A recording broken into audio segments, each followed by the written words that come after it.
Hey team, just Dave here with some news on some live shows for August and September 2022. Sydney, we are coming up for our first live podcast in over 3 years, and I'm making up for it by doing not one, but 2 shows, both at the iconic Ritz Cinema. First, Thursday, September the 8th, we're screening The Mummy, starring Brendan Fraser, the 1999 classic, possibly the greatest film of that century. And then afterwards, we are recording a Phrasing the Bar podcast about the movie. Then the next night, Friday, September the 9th, also in the same cinema, we're recording a live episode of Do Go On. So you get drinks, popcorn, choc tops, and a podcast. Name a better combo. I'll wait. And my other news is that my other podcast, Book Cheat, where I've read the classic book so you don't have to, is coming back in July. I've had a little break, but I'm back. And if that's not exciting enough, I'm recording a live episode of Book Cheat, one night only, in London on Wednesday, August the 10th. That'll be at 229 The Venue, right near Regent's Park in the heart of London. Cannot wait to get back over to the UK. Would love to see you there. Tickets for all these shows are available at dogoonpod.com. Okay, on with the episode.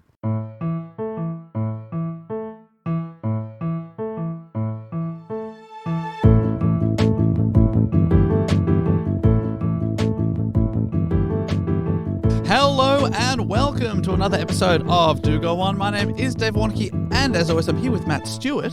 Hey Dave, how's it going? Good, thanks. How are you? Yeah, good. Good to be here at the Sans Pants headquarters. Can you believe it? Yes, look at this. We're looking around the room. Oh, it's fantastic. It's beautiful. There's foliage in here. There's plants. Yeah. There's a 2007 podcast award. That's 2017. Right. 2007 wasn't us. Yeah, 2007. 2007, not sure podcasts were real. You didn't let me finish. 2007 podcast award teen. Okay. I said that in a funny order, didn't I? No, I don't think so. No, I think I understand what you meant. That's pretty normal order to me, yeah. Super normal. But who are these fantastic voices? Well, sadly, Jess Perkins couldn't be with us this week, and it takes not one but 2 people to replace her. Yeah, that's Yeah. true. So we are joined by our Sans Pants radio friends Cass Page and Jackson Bailey. Thank you so much for having us. You both gang. take An up honor. one One half. part of Jess. Top half or bottom half? Yeah, which half of you? I want to go top half. Oh, Yeah. no. You're the legs. Honestly, I Jess's get her where most she famous needs to part go. is her powerful legs. She's got very powerful legs. They're She strong. She can leg press like a boulder. Yeah. If you're ever in Jesus. trouble, you'll want her to be around, and as But long as that bottom trouble half. is a boulder on top of you, because she will be able to just kick it off. Oh, that's cool. Although I the got top half cool does have the laugh, which is the other most Oh, famous okay. Hey, suck shit.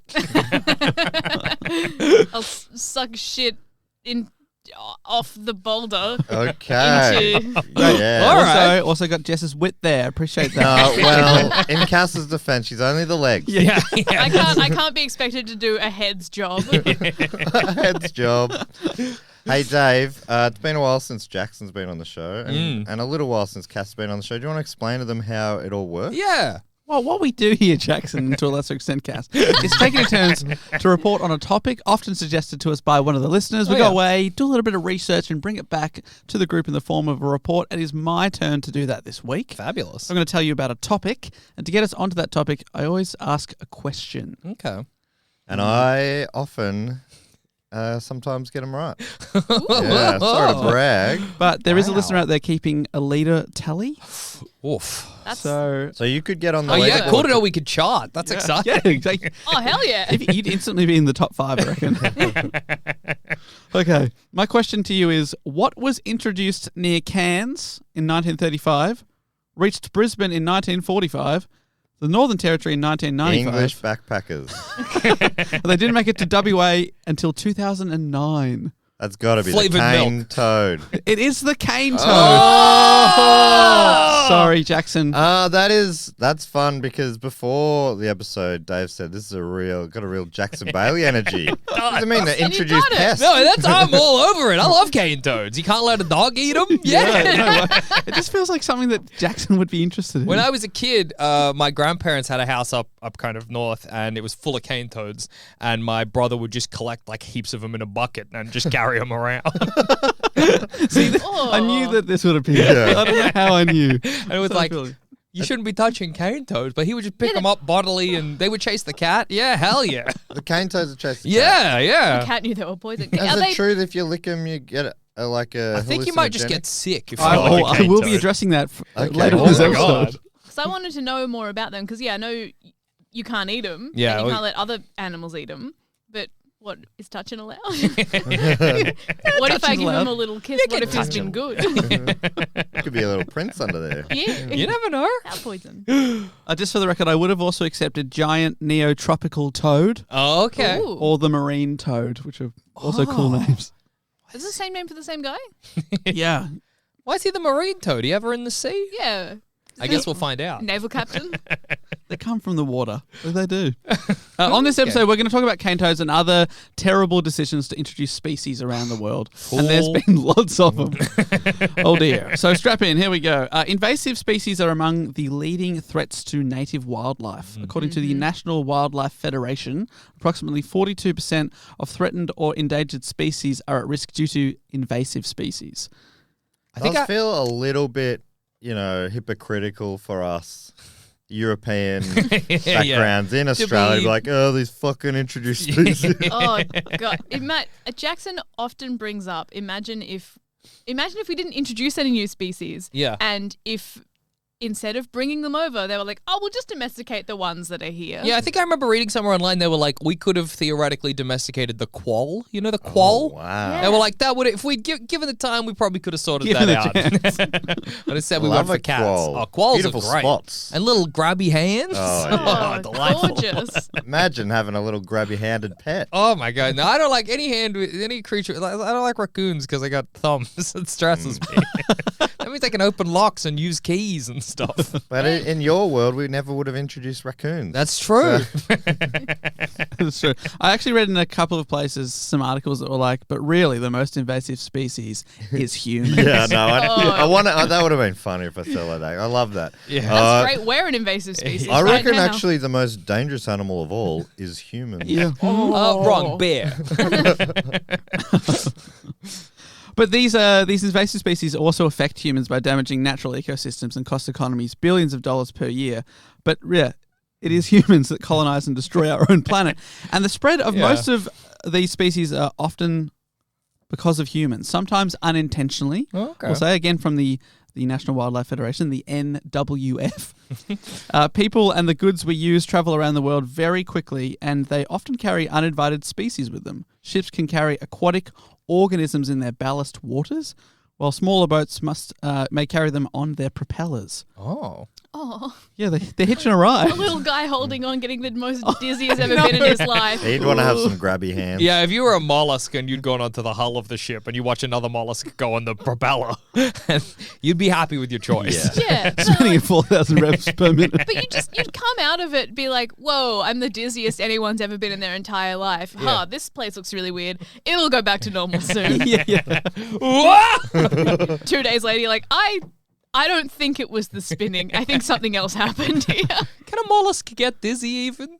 How do you get dizzy? You need ears. I thought you needed eyes. I think Oh, Dave no. will get into this soon. Yeah, well, I That's think- part of your. Yeah. Part of the report. I think just in case, when you spin a propeller, in case there's something attached, it should then spin the other direction for the same just to amount of even 'em time out. to balance them out. Yeah, just in case they're feeling that. Reverse the boat up, yeah. I've always found that helps me if I'm dizzy. Yeah. You stand up and you spin once in the other direction. I find the older I get, the dizzier I get. Yeah, you're not doing spinnies. You're losing your tolerance for it. Yeah, I think I am. Yeah, that's right. You got to train every day. I've been getting dizzy coming off the walking desk. That Been rules. doing walking desk, so you stare at the computer and your legs are moving really, really fast because you get excited about the work you're doing, and then you step off and your legs are like, I'm going, and your brain's like, I have been still. Sometimes I get head spins if I'm having a hot bath and then I stand up to have a shower to to refresh or Oh, that's whatever. blood pressure. Yeah, and then I'm like, well, I'm going to fall over. Happens Not in the basically every bathroom. Yeah. Yeah. Get back in the. You have a Every bath. night you have a hot bath and then Bath stand shower. up for the shower. Do you shower after bath? Well, it's to just like wash away. I shower before bath. No, because if you have a bath, you're sitting in your own grime. No, that's why I shower before bath. Well, it doesn't either way. But then I have the big soak and clean Yeah. and nice oils, and I come out and I'm oiled. Different And then I'm strokes for like, different yeah, folks, well, I guess both of us have our own beauty to the methods in which we move through this world. All I'm hearing is a lot of bragging about having a bath, and I'm feeling jealous right Yeah, now. you love a bath, but you're I'm living bathless now. Oh, that's Bathless. tragic. This is when I was house. I only sitting. just got into baths in one of the lockdowns. Yeah. And then I moved to a bathless place. Baths are king. It's Yeah. it's the best way to get clean. No. I will live with a bath again. You someday. just really specifically stated that you can't get clean in a bath. Stop. It's a good way to wind down. Yeah, that's After true. you are clean. That's true. That's Maybe true. I'm not That's so true. friendly against Jackson's argument. It makes a lot of sense, Cass, that you work on a walking desk as Jess Perkins' legs. Yeah, that's Yeah, true. well, I got to get strong for her. Yeah. Do it for Jess. So some invasive species are intentionally or accidentally released pets. For example, Burmese pythons becoming a big problem in the Everglades in Florida. Oh yeah. It's possible that up to 300,000 pythons now inhabit southern Florida, Whoa. which is terrifying. That's so No, but scary. they're pythons. That's almost the population of Wyoming. Closing in. They're coming for them. But the pythons, I reckon.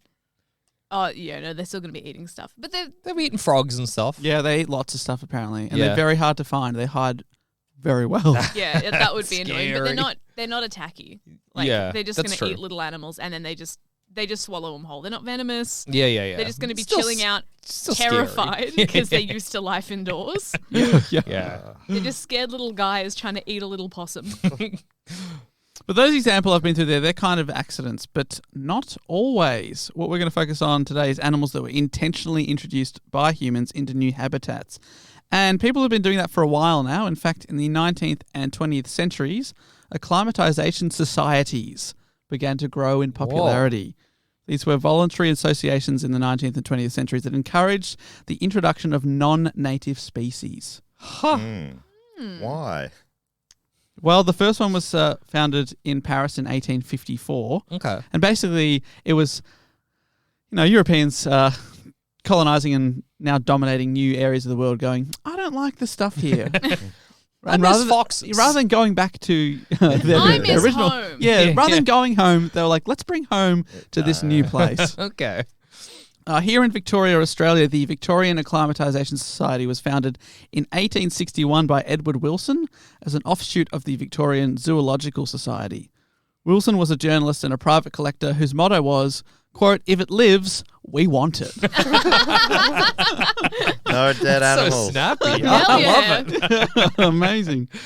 But I guess, like, you gotta, if you're living in a, like, right now, I know if I put, like, a lion in the middle of the, say, outback, it's probably gonna die. Yeah. But maybe back then you would be like, Let's see what happens. yeah, like, maybe it won't. Maybe the result is we'll have lions now, and that'd be cool. I Yeah, see like- where they're coming from. And I imagine without all the knowledge we have now Yeah. that has come from doing things like this, you'd be like, lion in the outback, you're like, oh, same colour. I reckon he'd do pretty well out Yeah. there. Lion, Good like, hot. camouflage. Desert know. hot. Yeah, Probably desert won't hot. affect the animals that are already there. They'll live together nicely. He'll be like, oh, well, he's got food. Yeah, you can eat a kangaroo Yeah. or whatever. That's yeah. probably better because you can eat one thing. Oh, this is going to make that lion's life great. And then didn't that actually happen with camels? Like, we put camels in the outback and Oh, they yeah. thrived. Yes. Oh, yeah, we export camels to other countries. 'cause they love it here.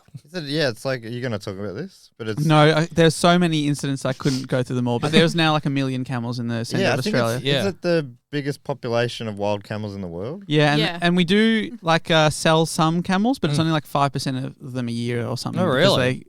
they breed at such an alarming rate. That's I can't imagine. We can't keep a up. Camel mating. We can't sell enough camels. Humping a hump. yeah. I once went to Central Australia Yeah. and we went on a little camel ride and we went back to the place where they kept all the camels and the people who owned the place were telling us about them. They're like, this camel just came to us and there were so many wild camels that this one saw the sweet setup and was like, I want in and just came up and was like, I live here now. It domesticated itself like Yeah, a cat. That rules. I don't know what kind of camel conversations they were having, but I think that's what I was like, yeah, they just feed us. It's like, what? Whoa. Whoa. It's like, yeah, you get people riding on you. It was like, man, Who cares? Who cares? Some of them did get angry. Some of them hated being ridden, and I felt very bad. I'm like, put them back. This one hates it. That Yeah, one. there's Get the so many. domesticating one in. Yeah. Hold auditions. Yeah, exactly. Get the good camels. You might as well. You got the you're spoiled for choice. Yeah. So it was nice to know they treat them so well that the camel was like, one for me, please. I live here now. The Acclimatisation Society in Victoria was governed by the colony's most eminent scientists who believed that Australia's plants and animals were greatly inferior to those in Europe. So that's their theory. That was a scientist. The most eminent scientists. I cannot imagine Jesus. looking at a kangaroo and thinking it was inferior to anything. Yeah, that's right. I know. The Australian animals are amazing. We have some Yeah. of the most unique. They thought our animals were joke animals. They were like, that can't be real. Yeah, like when you bring a platypus back, they were like, "You've sewed two animals together They here." tried to Nice pull the try. whole thing apart. And being a scyentist and not realizing that they would have evolved to inhabit this Yeah. Yeah, perfectly. land perfectly. Oh my God. Australian time. writer Eric Rolls wrote in 1984, quote, "There was never a body of men so foolishly, so vigorously, and so disastrously wrong." Yeah. Whoops. yeah. But according to Museums Victoria, founder Edward Wilson was supported by Henry Barclay, a science patron and later the governor. The society was primarily responsible for the introduction of starlings, sparrows, and European carp into the Murray River, which have since become an incredible issue as they've massively degraded the river and the basin. God. Whoops. How do you This is a grim topic, Dave. How do you get carp overseas? How do you get carp here? Fish tanks? Yeah, big tanks. Like because some stuff's already travelling in the ballast water down below. True. So So just dump some carp yeah, in there. have a bit more. Yeah, fair enough. 'Cause I think you don't need that many. 'cause Oh, they, yeah, they true, breed true, so true. quickly that now it's horrible. Start off with 2. Yeah. And you probably bring eggs. Maybe they Oh, can true. freeze eggs or something. Yeah. Yeah. Cool. As a scientist, As the I'll most- build this one. Our most eminent Yeah. scientists.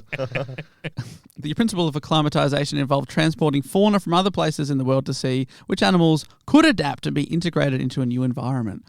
So we're talking blackbirds, they tried pheasants, quail, salmon, camels, goats and sheep. They were all brought first to the Melbourne Zoo and then introduced into the Australian environment. Many of these species did not establish in the Australian landscape. It'd be cool if we had pheasants. Pheasants are cool. I mean, obviously tragic and probably would come with untold problems, Yeah, but I can see their thinking too easily. Yeah, pheasants would be sick. Put them in. Well, maybe. I feel like I'm not giving these people enough credit for having think, but Yeah. maybe they're looking at things and being like, "Oh, I don't know if we can eat that," Yeah, okay. but no one checked. Like they're not looking at kangaroos, being like, "Oh, we'll just eat those then." There were people here they could have checked in Yeah, with. people who are Exactly. eating them currently could have let them know. Well, I know the same thing happened when the Pilgrims first came to America. The Pilgrims were like, "No, we're eating our disgusting British frickin' milk porridge or whatever," and all of the First Nations American people were like, "Yeah, we're eating like." We got all these delicious foods, and they were like, Turkey "No, and all the- yeah, they had Yeah. no, corn and I like my canned food, thank you." Yeah, they had like the Three Sisters growing system with like, was it corn and then the Oh I yeah, forgot the yeah, other plant. whatever the other two vegetables were, yeah, but they grow perfectly together, and then you get delicious meals. yeah. That are so good for you.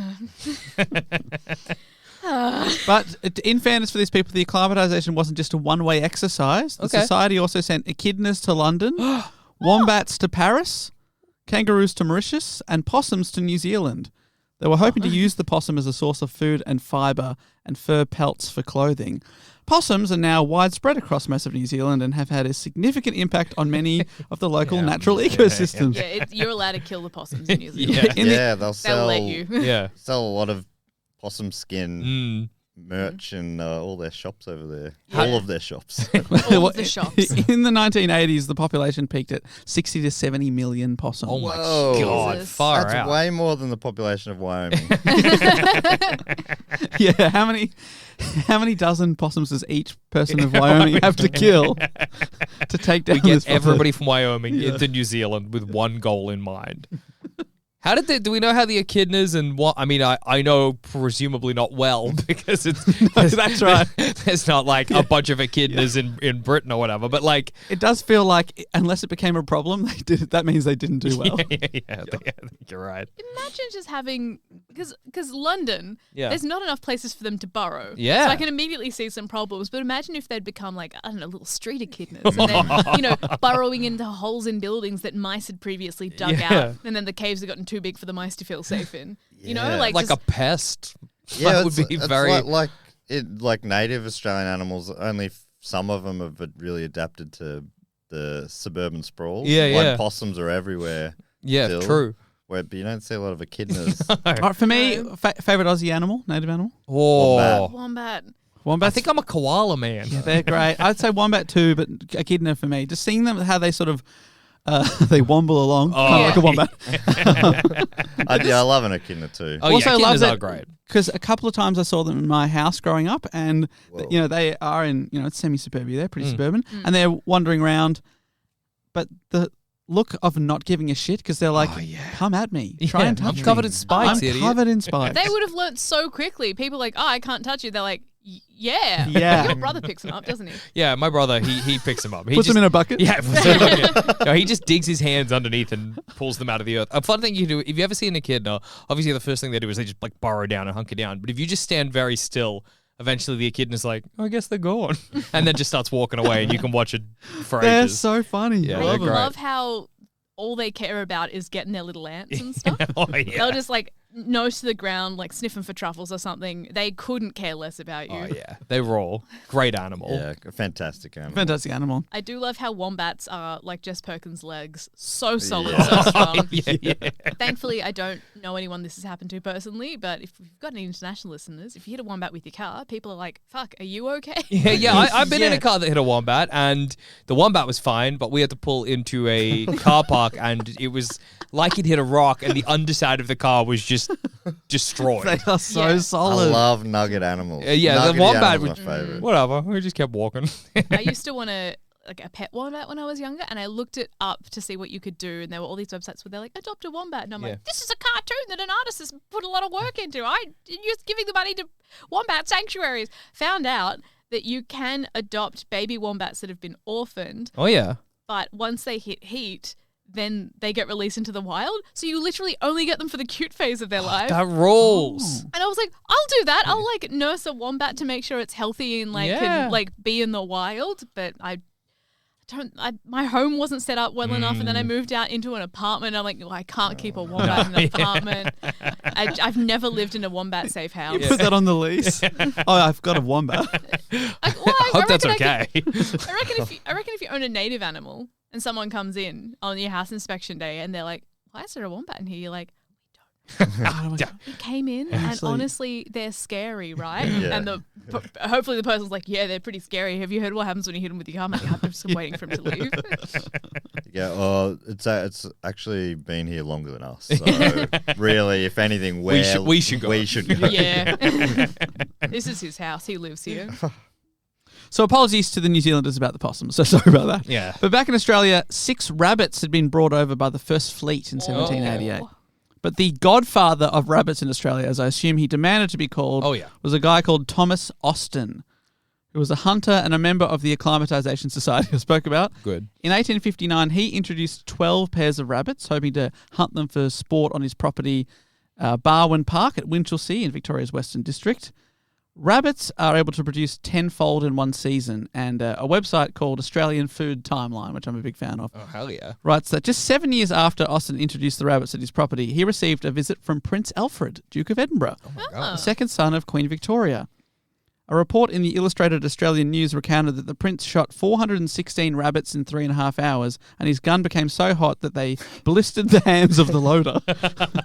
Oh, but The it loader, wasn't the him. separate person. Yeah. There's someone else. It seriously is. Someone else is loading his gun. That's so funny. But So he couldn't miss, basically. Yeah, It was like in there a were so ball many. pit, a bunny pit.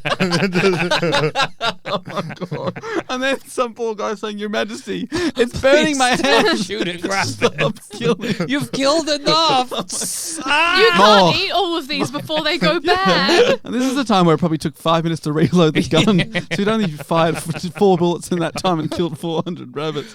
So they were everywhere in just a few Wow. years. Rabbits were introduced around the country in different places over the decades after, but that was the epicenter. And by the 1920s, there were more than 10 billion rabbits across Australia. Wow. I mean, you've hit so many Wyomings. Look at that.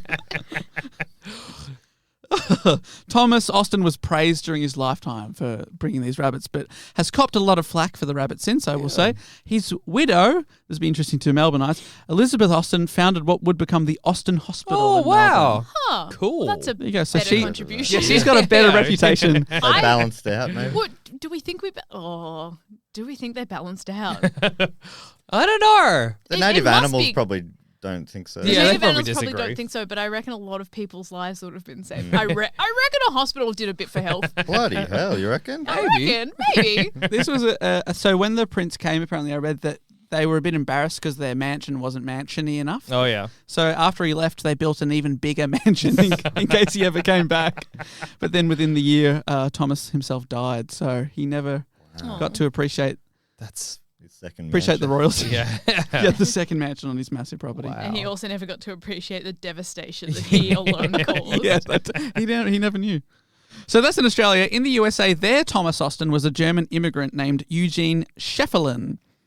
His grand idea was to bring one of every bird mentioned in the plays of Shakespeare to North America. That's so How funny. Beautiful. To be, man, back in the old times, you could just have a maniac idea and then do it. Yeah, it's like, are you wealthy? Yes, you can do whatever you want.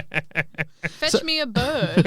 And then other people have to figure out how to do How that. to how do to it. get all the birds. And that's about 60 birds. So there's things like wrens, cormorants, owls, nightingales, larks, all get a mention, often for dramatic purpose in the works of Shakespeare.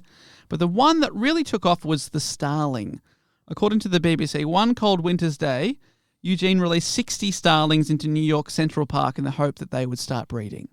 And breed they did. The US is now home to an estimated 200 million European starlings. And they are an horrific nuisance, Oh, no. causing over $1 billion of damage to crops every year. Oh, God. So much so that they are one of the few bird species unprotected by law in the United States. Oh. They're like, go for it. Oh, nuts. They're also potentially dangerous. They're a particular problem at airports because they flock in very large numbers, and compared to other birds, their bodies are very dense. They're like the wombat of the skies. They've been known to cause bird strikes on planes, including bird strikes. Yeah, Like a picket line. no, it's more when they get sucked into the engine. Oh. That's so funny that there are some birds that if they get sucked to the engine, it's like, well, that was such a light, airy bird. Who Yeah. cares? Yeah, so come at me. Who cares? So These are like bowling balls with wings. So do they just not have as hollow bones or something? Yeah, what's going on I there? don't- Why are they- they they- just Full of dense? better meat. Yeah, they're Too muscly. like a factor. Quite Yeah, what are they? more Big, dense. chunky like an owl or something? Yeah. Or No, they're they not. sound little. They're not very. Yeah, they are quite small, but they flock in hundreds, sometimes thousands. That's crazy. Oh, so Right. it's more of the... and they are solid Yeah. compared to other birds their size. Oh, they're beautiful. Show us. Look at that. Oh, I get it. Oh, yeah. Once again, That's a I pretty- understand that's a why you pretty did bird. Yeah, it's a beautiful bird, and it's a Shakespearean bird. You get it? I Yeah, reckon, I'm there. Because there are things where, like, when you go overseas, you'll see bits of scenery in nature and you're like, wow, the sky looks really different here. Or Yeah. like, wow, I love the trees. And then there are things I notice about, like, Australia. I'm like, God, I love, X, Y, Z about how this country looks. And being a maniac back in the day and being like, I could get all the best bits at once. Yeah. Yeah. Be like, I'm going to make True. the perfect country. This place does not have beautiful birds. Or Yeah. you get someone and you go, it took ages to get here. I can't be bothered going back. Yeah. Just bring the other stuff I to don't, me. I don't want to go back to England to see a fox. Whatever. I'll have a fox here. Just have them here. It's no big deal. So, but the starlings, they caused the most deadly bird strike in U.S. aviation history. In 1960, the birds flew into the engines of a plane as it took off from Boston's Logan Airport, causing the plane's engines to malfunction. They crashed into the harbour and 62 people were killed. Whoa. Jesus. And this can all be traced back to this guy in Central Park being like, fly, my pretties. Just being like, it would be beautiful if I could read Shakespeare and like see the bird. And possibly the worst part of all of this is, considering the damage, is that the starlings are only mentioned once in all of Shakespeare. Oh my god! It's not even like they're like his Jesus. most popular bird. You know, they are in Henry IV Part 1. Hotspur is in rebellion against the king and thinking of ways to torment him. And in Act 1, Scene 2, he fantasizes about teaching a starling to say Mortimer, one of the king's enemies, as starlings are very good mimics. So you're trying to blame the guy who brought the starlings. I blame Shakespeare. Yeah. If he didn't write that verse. That's true. Yeah, it would never That's have happened. true. I don't think he wrote it for Americans though. I think he wrote it for people he lived with. Yeah, that's People true. who know starlings. Well, he should have known He should have had a bit what of forethought. could have happened. Yeah. It's a real sliding doors Shakespearean moment here. Do I pick starlings or another Yeah. bird? Yeah, the bald eagle. The ostrich. Well, so the line is, "Nay, I'll have a starling shall be taught to speak nothing but Mortimer, and give it to him to keep his anger still in motion." Poetry. That line's worth it. Yeah. That line is worth the I damage. get it, yeah. I like that the starling in the in context with Shakespeare is also annoying. It's also in a negative light. Yeah, that's right. And then, I'm going to drive someone crazy. I love how you understood what that sentence meant. Oh yeah. Oh, yeah, come on. I'm like, gibberish. And you were just like, it sounded like English to you. Yeah, exactly. I'm a Bloody hell. genius. I'll speak a bit of the spear. Yeah. The bard. Yeah. Was he actually a bard? Well, He's the bard. he's the bard. But like, as we know a bard today, was Well- he annoying? Well, Did he I mean, suck? Yeah, he's pretty annoying. According to a lot of Americans who are harassed by starlings year after year.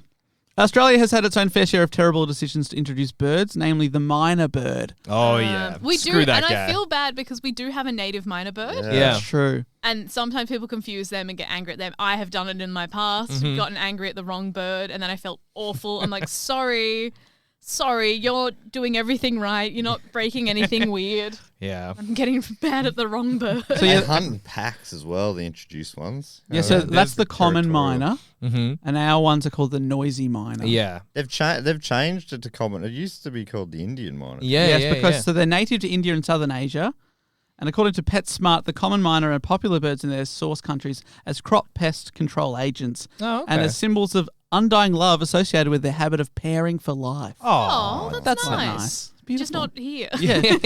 That's beautiful. I reckon as people put them in a bag and attach them to their exhaust pipe, they think the same thing. Oh, They're so dying they live together. together, now they're dying together. Jeez. You throw them into the minor ball pit. Common miners were introduced to Melbourne in the 1860s to combat insects in market gardens. Okay. Now it's estimated their numbers have swelled to the millions. In 1883, miners Dave, could you put it in Wyoming population? Yeah. So- How many like Wyomings? 8 Wyomings. Wow. Whoa. I should let everyone know that Dave told me the population of Wyoming today. I don't think you need to tell them. I think they do know. Our state of the day, Wyoming. Why did Wyoming even come? It doesn't matter. It is, yeah. In 1883, miners were transported to Townsville in Queensland and neighbouring sugarcane growing areas to combat locusts and cane beetles. Oh, here we go. A little bit more on the cane beetles in a moment. They'll be coming back. But the common miner thrives in urban and suburban environments. In Canberra, for instance, 110 miners were introduced between 68 and 71. And by 1991, common miner population density in Canberra averaged 15 birds per square kilometre. Whoa. Jeez, that's too so much. many birds. And only 3 years later, a second study found that that had grown to 75 birds per square kilometre in the same area. God. But in Cairns, there's 200. Sorry, in Canberra, there's now 250 per square kilometre. But in Cairns, there is 1,000 minor birds per square k. That's Whoa, so that's what, one per square meter? Yeah. Is that right? Yeah, that's Yeah. great. Oh my Is god! that If they all landed at once, it would be terrifying. It'd be Alfred Hitchcock's The Birds. It'd be my full God, on that'd be The right. Birds Yeah, you get that. situation. Yeah. That's so That's many. horrendous. Do you think we could solve it by giving every citizen of Australia the appropriate amount of birds, like per person, Yeah. and we can just do with them what we like? That's right. Yeah, everyone's responsible for the certain amount of birds, like the adopt a highway Yeah, sort exactly. of plan. You've adopted, I don't know, 60 odd birds. How or big's whatever. your house? All right. You now have that many square meterage of bird. do with them what you will, but Yeah. they can't grow. You can't No. let them out of your sight, basically. You don't have to, but if you've got a car exhaust pipe, I'm not saying do it, but I'm not saying don't do it. Because That's I a know crazy that- government initiative. It's up to you. I wonder if because our culling techniques are getting insane. Like, have you heard Yeah. of the one they're using for mosquitoes, or they're in development for mosquitoes? I can't remember if it's approved yet. No. They are releasing mosquitoes that are infertile. Oh. Or have an infertility gene. So they release all these mosquitoes, they breed, and then the next generations of mosquitoes can't breed anymore. Huh. So That's clever. it's the next generation down becomes infertile. So they keep releasing these one generation of infertility mosquitoes to kill them off. We've got too many mosquitoes, do we? They just keep killing people. Okay. I personally, I don't really like killing anything. Yeah, that's fair. Mosquito, I think that's fair game because it's us versus them. Yeah, like, yeah. I feel like mosquitoes kill people. If a mosquito could kill, if So- it could squash me, it would. Yeah, So- yeah. I think it's fine to. But kill how do you mosquitoes. feel about when they go hunting for a shark that bit a surfer or something? Oh, well, the surfer was in the shark's Yeah. house, so I don't think that's a Are shark's we not in fault. the mosquito's house? Yeah, that's true. Is the I- mosquito's house not? Yeah, and just he's been- coming to get us, so it's us versus them. If a shark bit me, I'd punch the shark in the nose. Right. But I'm not in the shark's house. No, that's true. I will kill a mosquito. What if the shark came into your house? Yeah. Tried, like in the Yeah. bath. Yeah, well, the shark would have to cop it if I killed Yeah, him. that's fair. That's fair. That's fair. But if you came into my house with not intention to kill me, if you just wanted to have a look around and be like, have a look. Yeah. You This know, is what a person mosquito lives like. comes and tries to bite me. He If starts people- a fight. If anyone comes to your house and just wants to have a look around, you'll welcome them in. Yeah, well, that's they're the a thing. If shark. I'm like shutting the door and they're like, no, come in, and they're like, problem, I'm like, well, problem. But if I'm like, yeah, come into my house, it's fine. Yeah, that's And fair. if there's a problem will happen. I will be part of the problem. Okay. Anyway, can we get some of those infertility genes on the minor birds, maybe? Because Oh, that I like that because it's not culling them. Yeah, that's true. It's just sort Like, of getting it rid of them won't in a. Kill any existing ones. Yeah, it yeah, will yeah. make them die out, which True. is pretty horrific. But maybe less horrific. they just keep destroying so much. Yeah. Yes, And they get to live lives without the worry of kids. Yeah, you know? exactly. Don't birds have to teach their kid birds how to fly and stuff? These Yeah, birds don't can worry just about travel that now. instead. Empty nesters. Oh, love the space. Well, they're lifelong monogamous and sedentary. Breeding pairs use the same territory each year and maintain and defend their territory aggressively during breeding season. This behaviour is thought to evict native bird species from nesting boxes or tree hollows and even kill eggs and chicks. Not so romantic now, are they? No. They also carry avian malaria that kills local birds. Jesus. Oh no. They are the mosquitoes of the They sky. Yeah, it's true. The mosquitoes with wings. But before we finally get to our main headline event, the cane toad, I hope you'll indulge me talking about a lizard, and not just any lizard, the Lazarus lizard, Oh. called the Podacus moralis, or the common wall lizard. They're from Europe originally. But they are referred to locally in the Cincinnati/Northern Kentucky area as the Lazarus Lizard, as it was introduced to the area around 1950 by George Rao, who was a member of the family who owned the Lazarus department store chain, Oh, which was okay. later bought out by Macy's. When George was just 10 years old, his family went on vacation to northern Italy, and wanting a souvenir of the trip, the boy had stuffed around 10 lizards into the socks in his suitcase to bring home with him. My God. The lizards survived the trip, and he released them near his family's home in the eastern Cincinnati suburb of Hyde Park, and they quickly bred and spread. This story became local legend, and George Rao himself wrote a letter in 1989 to herpetologists at the Cincinnati Museum of Natural History, owning up to being the guy who introduced the lizards as a 10-year-old. And in 2013, genetic testing proved that he was telling the truth. That's Oh, wow. amazing. They come from the area of Italy, and there's also, they think only 3 of the 10 lizards survive to breed. So there's like a real bottleneck in their genetics. Yeah. It all comes from these 3, and they're like, okay, the guy's not lying. God. The lizards now number in the hundreds of thousands and are expanding and have become a local symbol found in murals, on carousels, and the original neighbourhood they were introduced is often unofficially marked on maps as Lizard Hill in their honour. That Oh, so rules. they like them.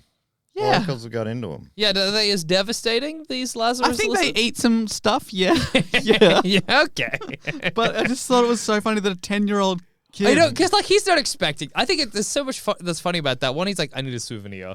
10 lizards. That'll be my souvenir. And then I love when he gets home. He's like, I'm sick of these lizards. And just dumps them in his releasing yard. them's the insane bit. Being like, Surely one lizard. Yeah, 1 lizard's a perfect souvenir. 10 lizards is so many lizards. It's a lot of That's lizards. heaps of lizards. How did he even pack that many socks? I'm surprised they survived the trip as well. Like Italy to America, that's a while. Yeah. Some animals just turn off sometimes? Oh, They just true. like have an off switch. They go, I'm dormant for a I'm bit. in socks. Yeah. I'll turn off. yeah, you put a lizard in a sock. It's like putting a blanket over a bird. Yeah, it's nighttime. Good night. Does that work for us? I know that the sun affects our circadian rhythms, but like, What's your question? Are you saying that if I put you in a cage and then put a sheet over it, would you go to sleep? maybe no. What about in the Iceland, Yeah. dark all the time? Uh-huh. Do they sleep more? I don't know. I probably know get- they have very high rates of depression. Probably get bored a lot more. Yeah. You've been, haven't you, Dave? Did you go there? So is it dark at one point of It's the like- year and really light at the other Yeah, part? like up Dark 24 toward, hours. Yeah, the further north you go. Yeah, I think when I went to Iceland, maybe there was only 7 hours of sunshine for the whole day or something. But it was getting less and You less. sleep more or party more? I actually slept less. So one morning, we got there at night, and I woke up the next day, and for some reason I hadn't checked my phone to see what time it was, and I Yeah. went downstairs, and I was at a hotel with a continental breakfast. So I said to the guy, "Oh, are you serving breakfast yet?" And I had to buzz the bell actually to get him down. He was really grumpy, and I was like, "Oh, this guy's really mad at me." And I was like, "Oh, where do I go for breakfast?" He goes, "Oh, yeah, I'll be there in a minute." And I'm like, "Oh, okay." I went back to my room and I realized that it was like 4:45 a.m. And I just buzzed him down to the desk. I was like, "Oh, okay, sorry." Rise and shine. yeah. I didn't realize. Oh, that's so funny. Yeah, but finally we get to the cane toad, Hell yes. described by PetSmart as one of the foremost examples of an exotic animal release gone wrong. Oh, yeah. Hang on, when's it gone right?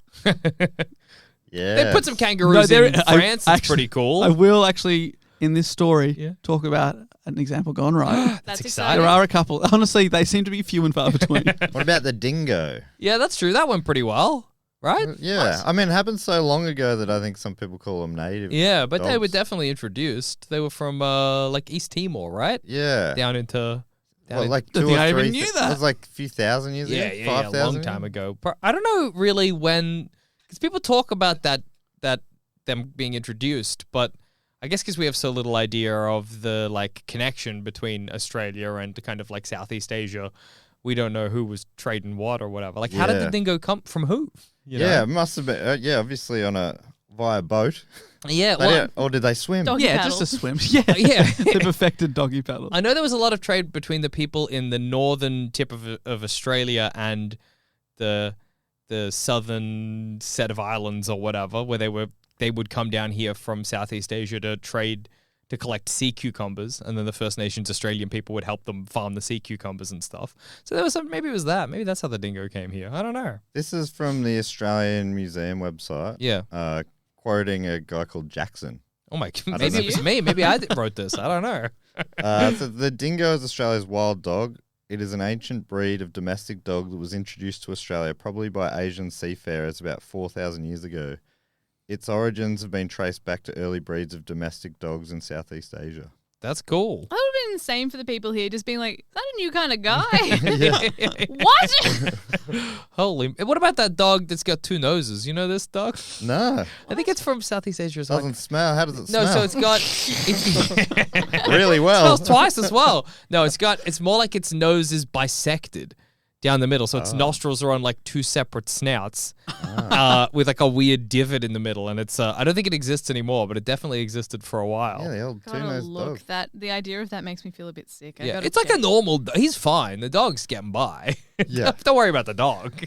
He's having a great time. I wish I could remember where it's from. It might be Southeast Asia, and actually might be South America, maybe somewhere Somewhere south. Yeah. Yeah. Okay, the Google image just gives you pictures of dogs that's happened to these days. Yeah, that's not what you want. I don't recommend. The dogs look happy. That looks like they're living good lives, but it definitely sets off a part of the brain that thinks, "Oh, Something's unwell. a body horror. It's Yeah. a kind of body horror. Yeah. Anyway, it was a two-nosed dog. It was pretty cool. That's all you need to know. To understand the cane toad, you have to understand their namesake, cane or sugar cane. Oh my God. Used for sugar production, sugar cane was also brought to Australia from South Africa with the first fleet in 1788. But the industry really took off in Queensland in the 1860s. The climate up north is suitable to grow sugarcane, which is native to warm, temperate and tropical regions of India, Southeast Asia and New Guinea. Everything was going well till a couple of decades later in the 1880s when white grub attacks began to damage the crops. The white grubs are the larvae of up to 13 different species of native beetles that eat the roots of the cane, causing the plants to die. The most famous is the cane beetle. Yeah. Well, that's native, yeah? Yes. It's The just sugar was in our house. Yeah, yeah. It was in his house. Yeah, but it's funny to me that they're named after... We were here before. I used to just be the beetle. This is weird. Adult beetles eat the leaves of sugarcane, but greater damage is done by their larvae hatching underground and eating the roots, which either kills or stunts the growth of the plant. White grub. White grub. White grub. Same. Their eggs and larvae are often buried deep underground, making them difficult to exterminate. Okay. Oh, so they're clever. Yeah, yeah, yeah. yeah. Deep Yes. poppy syndrome. The government knew there was a problem and bowed to pressure from cane growers and were forced to establish the Queensland Bureau of Sugar Experiment Stations, or the BSES. That rules. That sounds so Yes. much more fun than it is. Yeah. I want to go to a sugar experiment station. That was 1900. Wow. The beetles were studied and lots of methods of control were experimented with, many of which involved pesticides that were either ineffective or unnecessarily killed other insects. Okay. So they were like, oh, the damage isn't quite worth it. So these were deemed inappropriate. One idea was to introduce another animal to take care of the cane beetles. They tried minor birds earlier and that didn't work out. By this time they were riding high from the success Oh, Finally a success. Here we go. All right. of the 1925 introduction of the cactus moth that dealt with invasive prickly pear plants. Okay. Well, I'm seeing lots around. I don't think it did a good job. Well, the prickly pears, they'd also been introduced and had quickly overgrown huge swathes of land, like millions of acres apparently. Wow. And nothing could sufficiently deal with them until the moths came along and in just a few years ate up to 70% of the cactus. What? Did the moth cause any kick-on problems? No, I don't think so. It's That seen rolls. as one of the successes. Yeah, yeah. Wow. This thing. Good on you, What's cactus prickly moth. pear? It's that cactus that grows almost. It looks 2D. It looks like little upside down teardrop shapes that keeps growing, but they actually grow a fruit on them called prickly pear. Oh, So I you know know that. how it looks like they wear a hat sometimes? Oh, yeah. Those guys. Oh, okay. And you see them around a lot. I don't Yeah, know, I can't out in remember. out in the country where there's big swathes of land to Yeah. be ravaged by a prickly pear. yeah, yeah, Right. Yeah, Yeah, right. yeah. Cool. They're Need more of them moths. yeah. they're a pest, and I think there are like laws in place where if you live on a land that has prickly pear, you have a legal responsibility that you have to get rid of the prickly Really? pear. And it's really hard. It's Well, really Yeah, hard. Yeah. Ow! And they're cactuses. Yeah. Like they will thrive under neglect. Yeah. That's right. But you can eat Don't the give me fruit. anything. I love it. No, don't Treat leave me me bad. alone. I hate that. But so that case is often cited as an example of successful biological pest control. And if it worked, then why couldn't it Yeah, work why for not? the cane Why beetle? not? That's Why what they were not? saying. Didn't work Makes with the minor sense. bird earlier, but That the was cactus, a bird. that was We went too big. Exactly. Birds can fly elsewhere. That was our mistake. Unlike moths. You reckon they would have been going before? I mean, maybe you'll say whether or not this is true, but they went moths first. So they were like, well, the cactus moth worked. We got any cane moths? No. We know moths are good. Yeah. Well, Reginald Montgomery, an entomologist, that's a bug guy, Yeah. was convinced the cane toad was the answer to a major agricultural crisis in the sugar industry, as they'd reportedly solved similar beetle problems in Hawaii, the Philippines, and Puerto Rico. Okay. So obviously they don't have the exact cane beetle because that's native to Australia, but Yeah. they've got similar bugs that are affecting their crops. Okay. And the cane toad done super well over there. Yeah. Cane toads are also known, as I said, the giant neotropical toad, are native to South and mainland Central America. They're considered to be a very large species of toad. They are big. Even How for big are they? toads. Reaching up to 15 centimetres in body length, occasionally getting up to 25 centimetres. Whoa. That's in body length. that's no good. Oh. Sorry, I didn't talk about body width. It's like when you're watching tennis or something and they'll say racket head speed. It's like, yeah, just say speed. what do you think? What else? What other spot is speeding? Yeah. They do get huge though, cane toads. They're so like it's a shock whenever you see one because they're so big. Yeah, they are very big. Yeah. And for anyone who hasn't seen one, this is how the Australian Museum describes them. Adult toads have a light brown or yellow-brown back with darker patches and spots. The skin is dry and warty. The word warty. Ugh. Warty's a weird one because it's not actually warts, is it? It's just lumpy, This right? sort of looks like that, yeah. The belly is white or yellow, sometimes with grey mottling. Oh, mottling. Goodness. I don't know what it means, but Yeah, I it like sounds it. Fancy. Fancy toad. Adults have large parotid glands on the shoulders which secrete toxins when the toad is under threat. I think even if you didn't know the cane toad was poisonous, if you saw it, you'd know. Yeah. It looks poisonous. Ugh. Absolutely. You got Lumps picked- up top, spots on belly. They're a That's- grotesque little guy. Yeah. Oh god. They do. I think they're kind of pretty. Show us. Let me see if that's They got true. the modeling and stuff. It's like little nice. Oh yeah, splotches. and like they got the like eye ridges that I can see are kind of pretty. Yeah, but I think all the photography of cane toads for at least Australia, Oh, they photograph them yeah. from a low angle, and it makes them look mean Oh, yeah. because they're trying to make them look like a nasty species. I really like this photo you have here, Cass, of a cane toad eating another cane toad. That's good. It's got its mouth Oh, open, the legs of another cane toad. They're the poking problem, out. but also part of the Maybe solution. More cane toads. Oh my god, that's genius. Bring in more from Puerto Rico. Get the 25 centimeter ones in, and then Yeah, they'll eat the little ones. yeah, It's a real, the lady who ate the fly? yeah. That's what Australia's, that was their old policy on pest control. Yeah. Well, they ate the fly. Well, What eat ate the fly?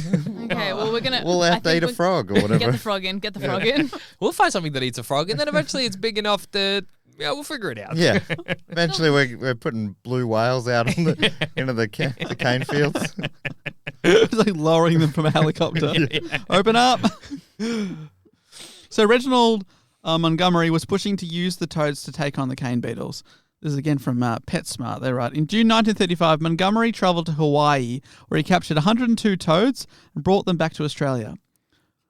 When he arrived at the Moringa Experimental Farm near Gordonvale in far north Queensland on the 22nd of June 1935, all but one toad had survived the journey. Oh wow. So, but that kid from Northern Yeah, he Italy, brought he'd 10 had- lizards Yeah, back. perfect. he'd had a better success rate. Yeah. Should have put the cane toads in socks. Yeah.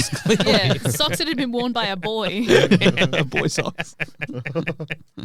The toads were housed in a purpose-built enclosure and left to breed. On June 19 that year, so it was, this is about 6 weeks later, 2,400 toads were released into Oh sites my around God. Gordonvale. In less than 2 months, the number of toads had increased at least 24-fold. There's such a reproducing in nature is not that easy. Yeah. And a lot of animals overproduce because a lot of them will like the eggs Yeah. will die off in the process, or like the babies will die off, or sometimes the person who birthed them just gets a bit hungry. Yeah. And then when you do them in these controlled environments, it's too many. And Yeah. then you put them in nature, which is it doesn't have all the things that should eat all the eggs. Mhm. Oh Right, God, it's such an yeah. issue. Yeah. Have you Oh, seen dear. that person in the US who has rescued 1 million frogs? Oh no. They went to a local pond and they were like, oh, there were all these frog eggs, but they're going to die. So I brought them home and now they're breeding 1.4 million frogs. Yeah. Oh. And people keep trying to report them for environmental terrorism, but it's just some kid on TikTok being like, I'm going to start a frog army. And people are like, this is real. This You is gonna don't know how many devastate- frogs that is. You are going to cause a lot of harm. It's kind of like the wolves at Yellowstone. You know the wolves at Yellowstone thing where they were like, the wolves are a problem. We got to eradicate the wolves at Yellowstone. So they completely decimated all of the wolves' numbers.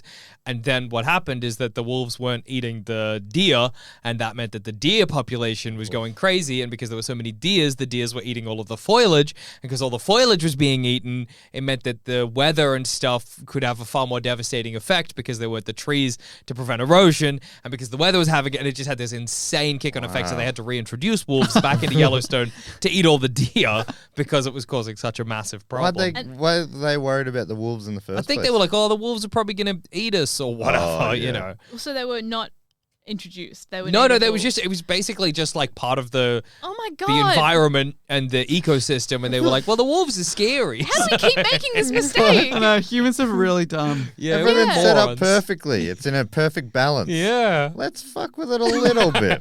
See what happens. But I mess up the balance heaps. So therefore I can change things. Oh, like that kid with the frogs. Like all the frog eggs were going to die. Yeah, that's Which nature, is what was baby. meant to happen. And they were like, I'll save them. God. I don't know what's going to happen because people keep trying to report this kid. So maybe by the time this is released, something has concluded. It's so stressful. Crazy. Oh dear. So Montgomery, he put out 2,400 toads, and now there's like over 10,000 of them. Further releases of toads in the Cairns and Innisfail areas followed. Not everyone was on board though. Another Australian entomologist, Walter Froggatt. Oh, Okay, listen to this. He's like, listen to me. I'm the frog man. Okay. He's like, let's release frogs, not toads. Yeah, forget about it. I got toaded on my side. He voiced concerns that maybe this wasn't such a great idea. It seems like it. Trust him. He wrote, this great toad, immune from enemies, omnivorous in its habits, that's right, omnivorous, in its habits, and breeding all year round, may become a greater pest as the rabbit or the cactus.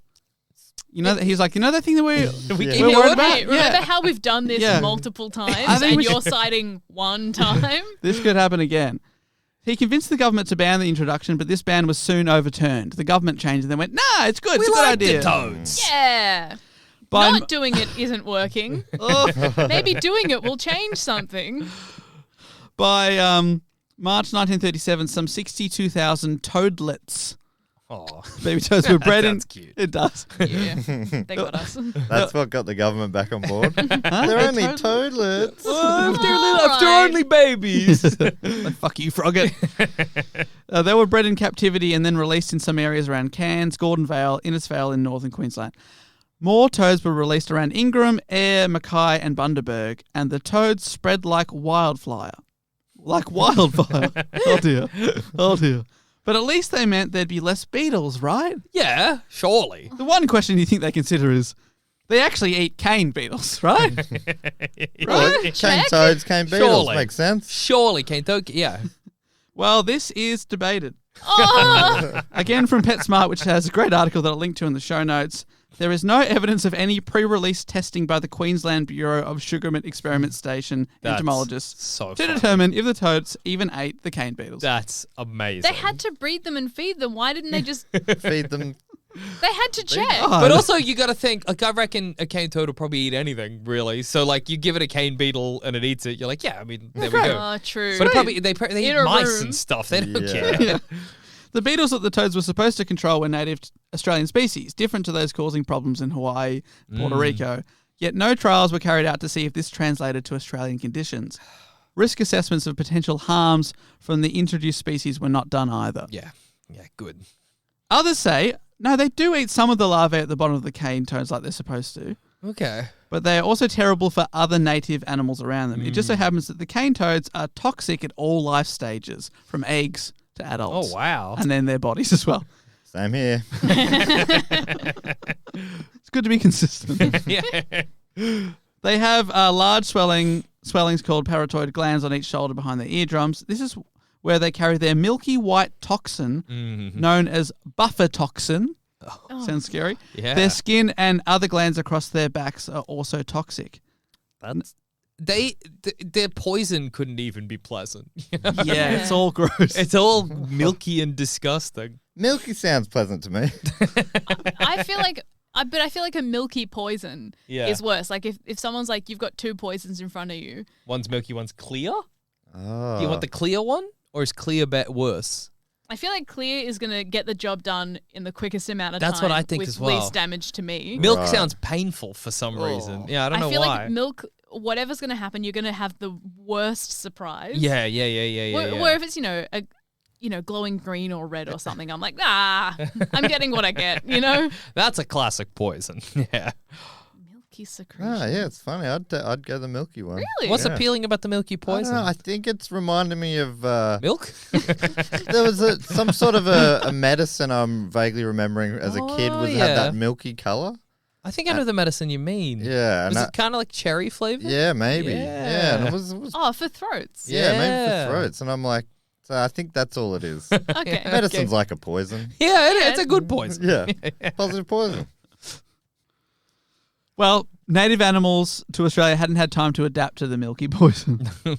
And many animals are killed each year trying to eat the toads. This included and still includes other natural predators of the cane beetle. So some stuff does eat the cane beetle. For example, goannas that eat the beetles were killed by attempting to eat the poisonous cane toads. Oh my god. And less goannas means less beetles being eaten. So overall, even if the toads are eating some of the beetles, they can't eat enough to make up for the other animals they kill that are no longer there to eat the beetles. That's Oh my God. So it's funny. not a plus game. No, Yeah. no. And even larger predators like freshwater crocodiles aren't safe. They've suffered massive population declines due to consuming cane toads. The big ones, the saltwater crocs, are usually okay, though. They can eat Yeah, cane toad. they're not. tough. So let's release the saltwater crocs. Yeah, put a bunch of saltwater crocs Inland. in the cane fields. We might have to first release salt water, Yeah. but That is, oh my God, salted caramel cane. Oh, yum. Oh, that's... Now we're talking. Never mind. It's fixed. But imagine you are a crocodile. You've been alive All right. forever. I'm there. it didn't take you long to get into that Little headspace. frog fucko. Yeah. Aw, Delicious. Dead. Yeah. Come on. Thousands and hundreds of thousands of years maybe. Crocodiles are old. Yeah. Yeah. All it took was one little chunky little Aw. cane toad. Yeah, haven't they're not like changed since dinosaur time? Yeah. Aren't they, like millions of years old. Millions. Yeah. Of years. So they're millions of years old, and you've been able to eat whatever you like that whole time. And this new thing comes along, you're like, oh yeah, Yeah. I'm gonna try and eat this. Oh, I can eat New guy. this. Yeah.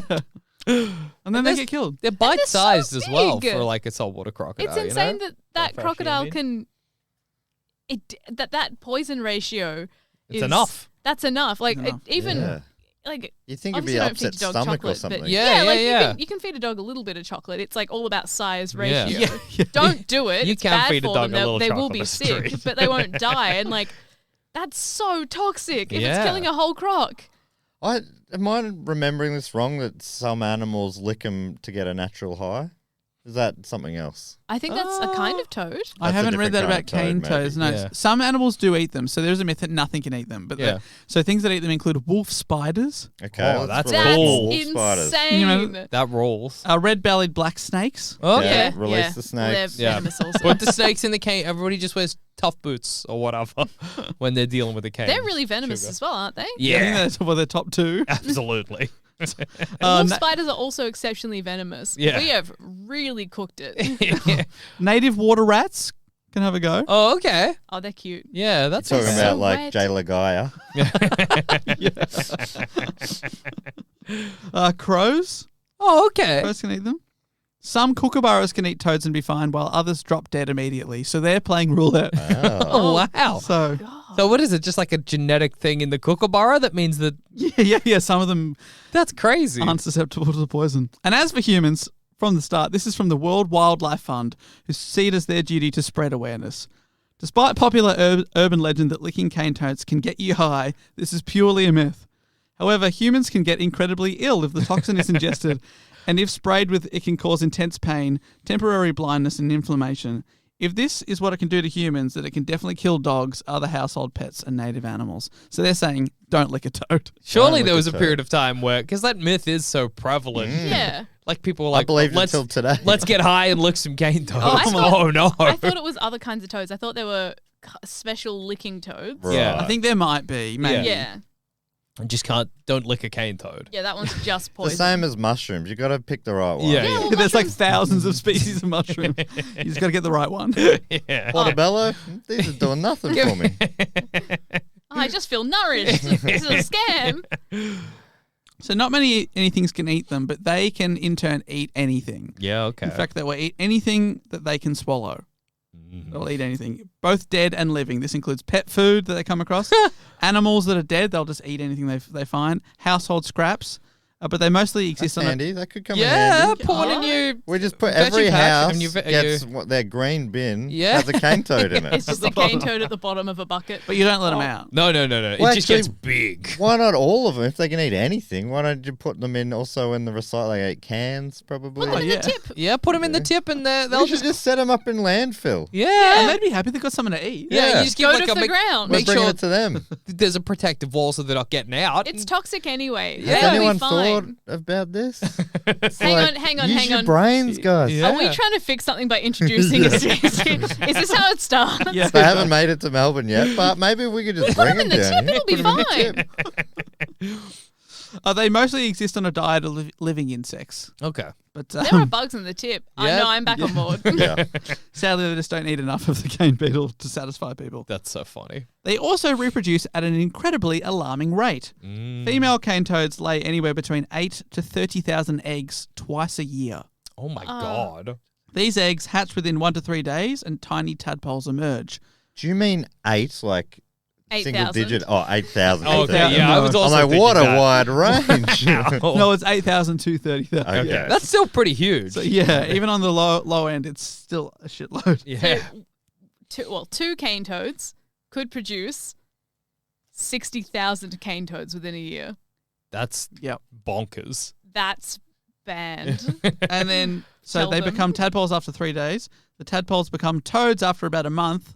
But tadpoles in warm, shallow water can develop in just 10 days. Oh my god. So within 13 days, You got You can have- 60,000 cases. if they're in the right conditions. Oh my god. Oh my god. they're already- That's from one. That's from one. That's no good. We gotta stop them. They're already toxic as tadpoles too, so it's not like Yeah, they're eggs anyone as can well. eat them. Like it's not like native animals can just go get them at tadpole stage. Yeah. Yeah, they're always toxic.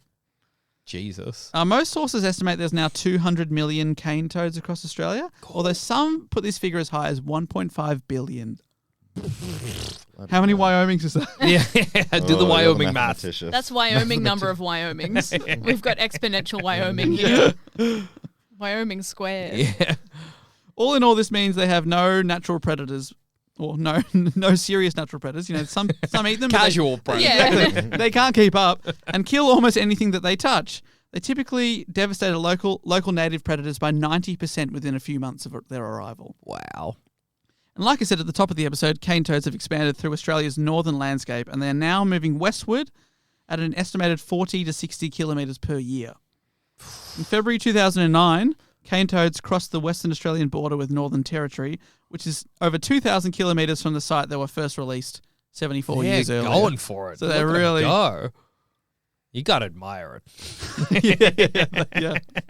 Do you reckon they know? Do you reckon they see too many of themselves around? They're like, this doesn't seem right. Oh my I think they're God. like, we are living in a utopia. Yeah, this is all ours. It's the year of it's the time of the cane toad. Especially the ones on the frontier. Yeah. They're just like, look at all this uneaten food. Exactly. yeah, if you're first there, wow. It's so much to consume. It would feel cool as an introduced species. And I mean, probably because it would be very awful to be transported. Yeah. But then being opened up into delicious food. Yeah. And they're like, eat it all. They're like, go for it. Eat away. That rules. No way. Yeah. We're not stopping you.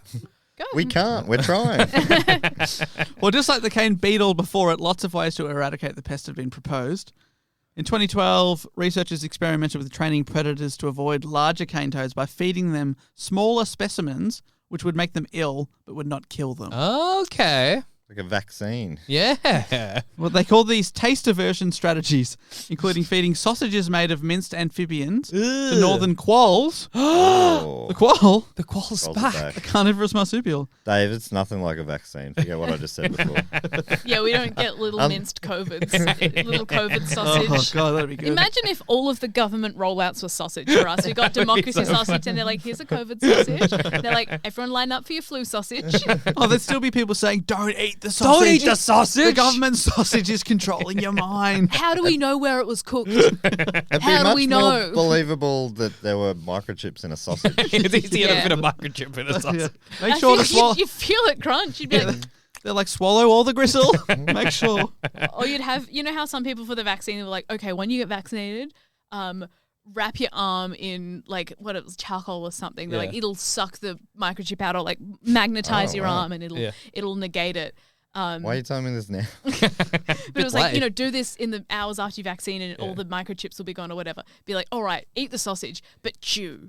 Chew really hard. Chew it for 10 minutes and then you'll eat the microchip. Little crunch and the person administering the sausage is like, what was that sound? Can you eat another one real quick, actually? Here's a free one. So the plan with the quolls was they eat the meat, which caused vomiting in the hope that they'll put them off eating any toads again. They go, oh, I don't want that. Yeah. But, and or it's do they also, just not trust sausages anymore? Yeah, I know. Because how do they know it's a sausage? I guess it's smell. Yeah, I suppose maybe the taste, like they get a little bit of it. They're like, They go, oh wait, oh yuck, this is that's that like thing. that foul sausage. Yeah, Do it hasn't they been widely form- introduced, so it's not. I don't think it's been a super success. Maybe they form the sausage into the shape of a toad. Oh yeah, it's made out of toad meat in the shape of a toad. Toad or cake. Strategies for population control have also been proposed. This is similar to the mosquito thing, Cass. Oh, yeah. One involves the release of sterile males into the population. Oh, okay, cool. These males would compete for resources with other males while themselves not being able to reproduce. A second strategy... So they're having little vasectomies? Yeah. and they're putting them back out there. But they don't know. But then like also training them to be real badass. yeah. Compete. Tough, impotent guys. That's what'll save the day. Second strategy would be to insert a gene into female toads, which would allow them to only create male offspring. Oh, okay. That So works. eventually, breed them down. Like in Jurassic Boys Park. Club, Boys Club. Boys Club, indeed. In 2005, David... Real sausage fest. The calls are like, oh no. 2005, David Tollner, a former federal MP, famously urged Northern Territory residents to help squash the problem with their golf clubs and cricket bats.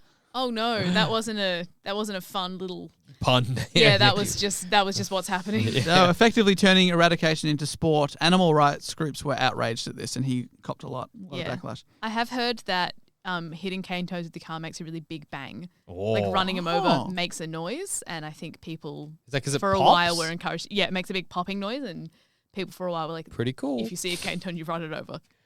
Right, because Not good. Not good. I think that a problem with that is that I think the eggs survive. Yeah, And I think I've heard that too. Yeah, And they're toxic. Yeah. so No it- one's eating them because they we trained can- them not to. Yeah. Good. So the RSPCA in Darwin, they recommend killing captured amphibians by smearing them with either hemorrhoid cream, which I'm sure we've all got at hand at all times, which acts as an anaesthetic. They also recommend putting the toads in the fridge to cool them down. This immobilizes them and anesthetizes them before putting them in the freezer for 24 hours where they slowly just fall asleep and die. I Apparently don't that's want to put a cane toad Yeah, in you my just said fridge. it was That's what my food poison. is. So the reason I'm doing this report is I got fascinated with cane toads. My sister's moved to Brisbane and we're up there for Christmas. Yeah. And she's like, oh, don't mind the cane toads in the freezer because they have them in their backyard and to kill them humanely. That's what they recommend. What the And I was like, what do you mean? Aren't they poisonous? Yeah, you wrap them in plastic bags, I think is the recommendation. That's so And crazy. smear them in, yeah. In hemorrhoid Yeah. cream. Yeah. Of course. Cover them in Yeah. hemorrhoid cream. Yeah. Imagine they got real smooth. Yeah, I was going to say. Got rid of the Gets bumps. rid of all the little warts. Yeah, we go to the pharmacist. They're like, oh, cane toads? No. Yeah. And, But overall, so far there isn't a national eradication strategy, which is a little worrying considering how far they've spread and how destructive they can be. yeah, It feels like absolutely. they would have got on the same page by now. Yeah, we've Yeah. had decades of them continually moving. It's just getting worse and worse and worse. But What's the CSIRO Yeah, doing? what are they doing? there's no apparently Apart there's no, from, although they lose all their funding. yeah, Maybe. and there's no funding for this either. Apparently, people Really? are saying there should be more funding. That's so Do you weird. think, is there a conspiracy that up at the top Big levels, toad? Big Toad is like... That's why all our scientific funding's been dropping, because Big Toad's in the ear of government. It's what makes Vegemite so delicious is cane toad poison. So they'd never kill them all. The state of Queensland, in some ways, have embraced their association with the pest. Oh, okay. Cane toad is a colloquial term for an inhabitant of Queensland, particularly the state's state of origin rugby league team members and supporters. Yeah. Cane That's toad. like I get it. Like in a way, the cane toad is lovable. I can see that. He's like everybody's grumpy old uncle. You know what I mean? They are, and in terms of sport, they're an unstoppable force. Yeah, Also, exactly. like, what are the whites if not a cane toad on this beautiful land? You know, I reckon that's a fair name. Yeah, 100%. Townsville holds an annual Toad Day Out Oh, okay. on March 29, where the community learn about and catch cane toads with prizes for the largest toad caught. It's mainly for kids. Okay. And the heaviest weight of toads caught. Then the toads are killed humanely with gas. Yeah. Oh, so it's like that's insane. That's like a kids' That's festival. so They're like, funny. hey, kids, I assume they're like, wear gloves because these are poisonous. Yeah, oh yeah. And then they're like, ha ha ha ha ha. We're sending the toads Yeah. away That's right. now. Well done, little. What did you think they were going to do with them? No, it's just- Re-release You them? said they were embracing them. It's just so funny to take be them like, to WA. little Susan, well done. You win the blue ribbon for the biggest cane toad. What's going to happen to it now? It's going to be gassed. Oh. Now we're going to drop a large anvil on top of it. Yeah, why aren't they putting them in a big freezer? Yeah, exactly. One of those Why are they big gassing coffin them? No, I freezers. think that it's even do It's mass? the quickest one. I Yeah. think CO2 is very. It is seen This as is very, like the car exhaust. Sort Yeah, I of. think it's seen as Yeah. very humane, but just not many people have access to it. Yeah, so that's it's for fair. everyone. Most people have a fridge. I'd be worried if Yeah. you were dropping heavy things on them, it'd be like a Looney Tunes situation where you like drop a safe on a cane toad and it just opens it up and gets it. Like waddles away all flat. Oh God, we made him wider. I reckon I saw a story on TV, Yeah. whatever. But it was about these little groups going around in Melbourne collecting the introduced minor birds, bagging them up, putting them in the freezer to sort of knock them out, Yeah. and then taping that to their exhaust. And they're like, oh my "This, god! That's such an intense way to do it. Jesus. yeah." And they were like, "This is," and they were doing like bags a day. Wow. It's surely got to be, but I mean, I know this is the same thinking that got us the cane toad, but surely there's got to be a way to do it that doesn't involve like individual little like collecting them and freezing them where we can just. Yeah, there's Yeah, some it's- sort of natural Yeah, method say that takes care of introduce, itself. It's you're never gonna make a dent in it. Yeah, exactly. That's what it feels like. Yeah. But then you're just doing the same thing. Well, And I again. think they What feel if like we- they're doing their part. It's just, get together with the boys, do a few bags. God. How many bags did you do? Last I couldn't believe this, but it was published in the Sydney Morning Herald. The Toad Day Out in Townsville was inspired. It's I'm quoting now Yeah. by a 1993 episode of the Simpsons TV cartoon show in which residents were called upon to beat as many snakes to death as possible for the annual whacking day. I thought of Whacking Day. As soon me as it said too. Toad It's Day Out, I was like, inspired oh, by that's so Whacking funny. It's Day. like Whacking Day. It's inspired by Whacking That's Day. That's amazing. Those incredible. beautiful snakes. Yeah, I love this sexy slither. Make Quimby with his pre-wax snake. That's so funny because the episode is not kind to Whacking Day. No, No. they let them live. Yeah, but in this they're like, oh, like in real life they- they're like, oh, wouldn't it be like how great it is on The Simpsons? We'll do it. Yeah, to be honest, I've never finished an episode of The Simpsons. I just watched like the first 16 or 17 minutes. Somebody's just vaguely described the episode to me, so And then the Australian episode Yes. is also... Oh, you're about to... go. I was going to finish with, you've made it when The Simpsons parody you, and that has happened to cane toads. On the season 6 episode, back when it was great too, Bart versus Australia, a toad-like creature seems to be taking over. there you A guy says, these bloody things are everywhere. They're in the lift, in the lorry, in the Bond Wizard, and all over them along a gilded chuck. Doesn't Bart... When someone calls it a toad at Yeah, one point, mine it says, that's a funny name. I would have called it a Charles Wuzzle. Marge says, we call them bullfrogs. But yeah, it's clearly a parody of the cane toad. That's So- amazing. So you've made it. Jesus. Yeah, that's absolutely. That's fame right But, there. I wish I had answers for you as to what we're going to do about it, but I don't think there is one at the moment. Well, surely, Amazing. okay. We'll just introduce some sort of poisoned bug that's more delicious than anything that a cane toad Well, eats. like, can we introduce something that's like that?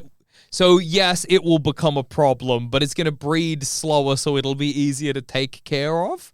Like say we went the saltwater crocodile route. Yeah. Okay, Yeah. we know one saltwater crocodile can probably eat like 100 toads, and then.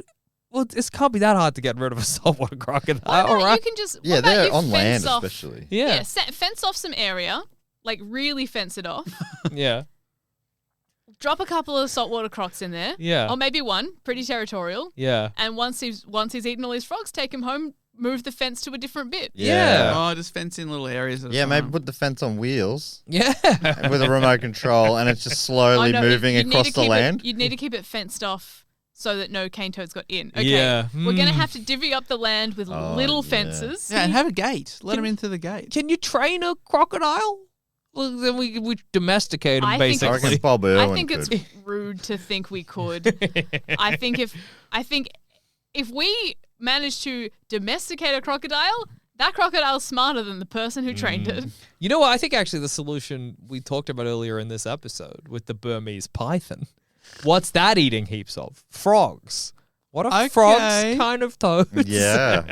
And You're then going we in can have with an similar actual logic. whacking game. They ate bugs, right? They eat frogs. Toads and frogs are Yeah, basically we'll the same check. thing. Oh, someone will check. Yeah, no doubt. I won't check, but someone's going to look into Surely. it. Because it would be crazy for us not to. And then we're releasing thousands of pythons. Crazy frog. Could release the ding, ding, ding, ding, ding, ding. Just drive them wild.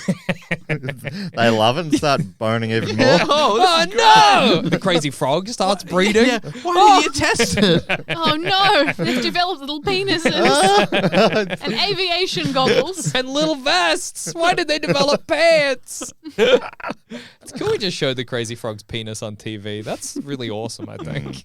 We've gone backwards, haven't we? Yeah, they we wouldn't really get away have. with that anymore. We used to be a real country. Yeah. Showing the crazy frog's penis on prime time. Well, Jackson Bailey, Cass Page, thank you so much for joining us to talk about cane toads and other ridiculous decisions to introduce species around the world. Yeah. If you were to introduce an animal, what would it be? Great question. From another place? Yeah. I'm gonna go polar bear Okay. to the outback, and let's see if it loses its fur or something. We get Yeah, like a like hot long-term. bear.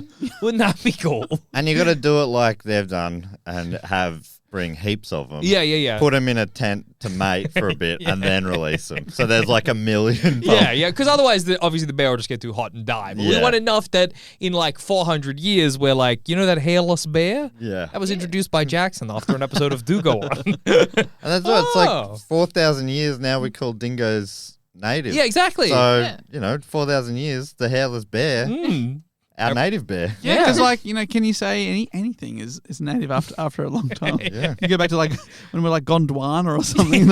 Exactly. Used to be, I mean, it was all... Huh? Maybe the definition is, did they walk there? Yeah, exactly. If they walked there, native. Okay. Yeah. And Cass, if you introduce an animal, what are you going to pick? I reckon it would be really cool to, those like micro bats or micro sugar gliders that Oh, are yeah. only like 5 centimeters tall.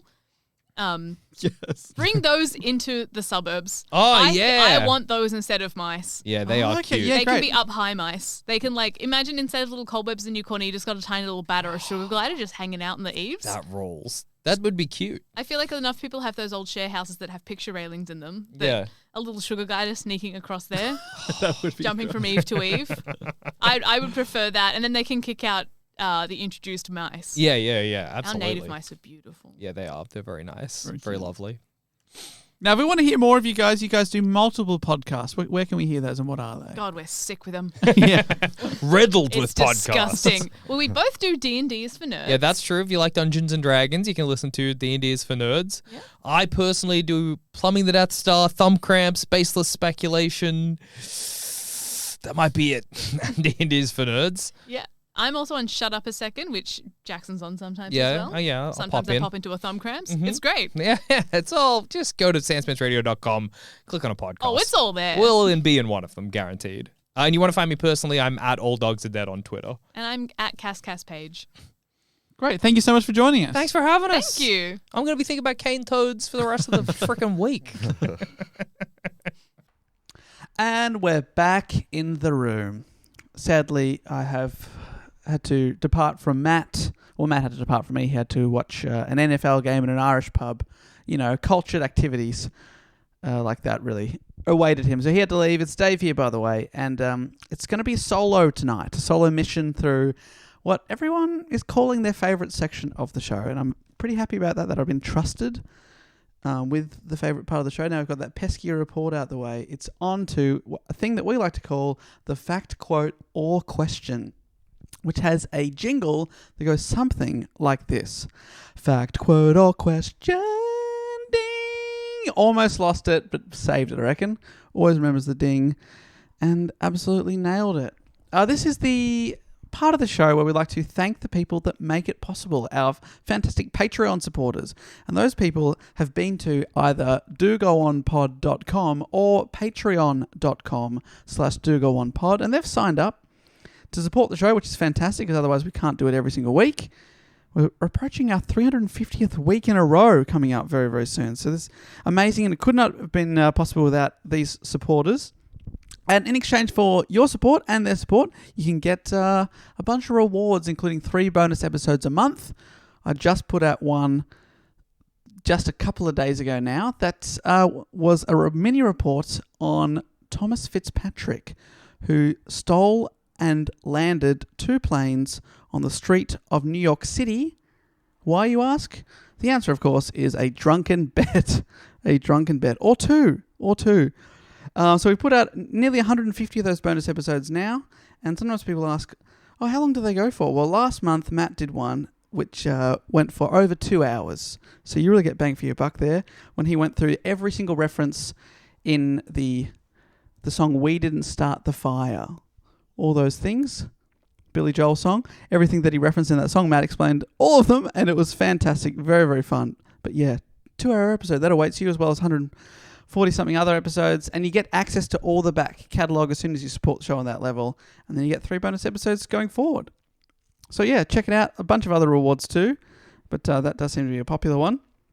And you also get, at a certain level, to be part of the fact, quote, or question, which is amazingly what this segment is called. A bit of nominative determinism at its finest. With this section, people that support the show at this level, the Sydney Scheinberg Deluxe Package, we call that level, they get to write in, give themselves a title, and also submit a fact, quote, or question. Now, Matt usually reads these out, and when he reads them out, it's usually the first time he's reading them out. And it's the same for me. I haven't looked ahead, so I don't know what I'm going to be bringing out. Well, if I've got fact, quotes, or questions. But thank you, first of all, to Jessica English. Thank you, Jessica. The title that Jessica's given themselves is Pirate Attorney, No Longer in Charge of International Waters Podcast. And there's a little note here. No, you can consider this my resignation. The pirates have asked me to represent them. Well, congratulations on the upgrade. Obviously, I'd rather work for a pirate than a podcaster. Absolutely. They have all the booty. But you've been doing fantastic work, Jessica. Sadly, we haven't been able to get the podcast into international waters yet, but it is still my absolute dream. If I could do a gig anywhere, it would be there. Possibly Caesar's Palace. No, definitely not international waters. Thanks, Jessica English, who's written in a question. Okay, fantastic. Okay. The question is, I'm going through a movie right now. I'm going through a move. Oh my God. Okay. I really should have proofread these. I'm going through a move right now. Okay, no, I'm not going through a movie. So I've been polling everyone I know. What is your best tip or life hack for moving or surviving the stress of a move? Fantastic. Okay, my thing is give yourself time. The last move I did, we did not give ourselves any time at all. And in the end, we were literally just throwing shit into boxes. Stuff was getting broken. Stuff still disappeared. We don't know where it is. Or, you know, we'd have like our Christmas nutcracker next to our fine china, next to a lamp, next to the dog food. Like, it would just be absolute random shit in a box. And we thought, you know, oh, let's unpack it on the other end. Who really cares? But it was so stressful on the other end that nearly 18 months later, there is still some stuff in boxes. And they're all just misc. You know, you label a box, all of them were misc. We just have misc. So that would be my number one tip is, yeah, the stress. The other one is don't be afraid to, if you can afford to, get a mover, I think, especially for the big stuff. So we just got a mover in for a couple of hours to do the fridge and the washing machine and stuff like that. And it really saves your back, you know? And you may not know this, but I'm not the strongest of people. So watching other people do it. Then I've also got to do the awkward thing where I'm like, g'day, mate. Yeah. Just put the fridge down there. Yeah, no worries. Oh, in the fridge hutch? Yes, that makes more sense. That's better than in the toilet. All right, you know what you're doing. I'll leave it to the professionals. See you later. So that's my number one tip for you, Jessica English. If anyone else has any others, we do have a fantastic Facebook group for our Patreon supporters, so I'm sure that someone might be able to post in the group and tag Jessica to say what they think. Next up, we've got Nathan Damon. Thank you so much for your support, Nathan. Just giving us a fact. Oh, also, the nickname is ferocious. Oh no, Ferris relocation expert. Ferris relocation expert. Ferris is a metal containing carbon. Okay. Great work. I know that Nathan drives road trains, large trucks over in WA. So is that what you're moving? Ferris. Maybe. And the fact is, let's have a look. He said, now I thought recipe was one of the headings. Oh, we've also... It only says fact, quote, a question, but absolutely recipes are welcome. And he says, well, it is now. This is for my famous bolognese toasted sandwiches. Man, I'm so up for this. All right, everyone, pens at the ready. Firstly, take 2 slices of white bread. I recommend buying a loaf of sliced bread from an Australian supermarket. It's the best thing since... ... You fill that in. Next, you will need leftover cold bolognese. I recommend my home-cooked recipe made the day before. My kids love it. If enough people ask this recipe, I'll be publishing on the Patreon Facebook group within a week of Matt, or in this case, Dave, reading this out. For non-Patreons, sign up. That's a bit of sizzle for how good your bolognese is. Please post. Even if no one else asks, I want to know. I love a spag bowl. Or some people call it bog, but that's controversial. Anyway, thickly spread the bolognese over 1 slice of bread. I find the back of a spoon works best. I'm loving this because I'm a very bad cook, and when I get out a recipe and they sort of assume that you know what you're doing, I absolutely hate that. I've been getting recipes lately where it says step 1, read the recipe. And that's when I know it's written for a person of my cooking ability. Step 1, read the recipe, idiot. Okay, next up from Nathan. Grate some mozzarella cheese over the sauce. Pre-grated works just fine. Love that. Then complete the sandwich by placing the second slice of bread on top of the assembly of yumminess. This honestly is written for me. Now get your George Foreman grill. Fuck. All right, I've got to order that. I'm on eBay now. Plug it in and place sandwich in it, pressing gently. Oh, this is... All right, I've actually purchased one too soon. See how they've hit by now on eBay, but Nathan writes, if you don't own a George, get one. Okay, right. Well, I have. Good. But I suppose another type of sandwich press might work, but no promises. Great. No one's going to be holding you to account there. Cook until the outside is brown and cheese melted. This should allow sufficient time for the bolognese to heat up to the perfect temp.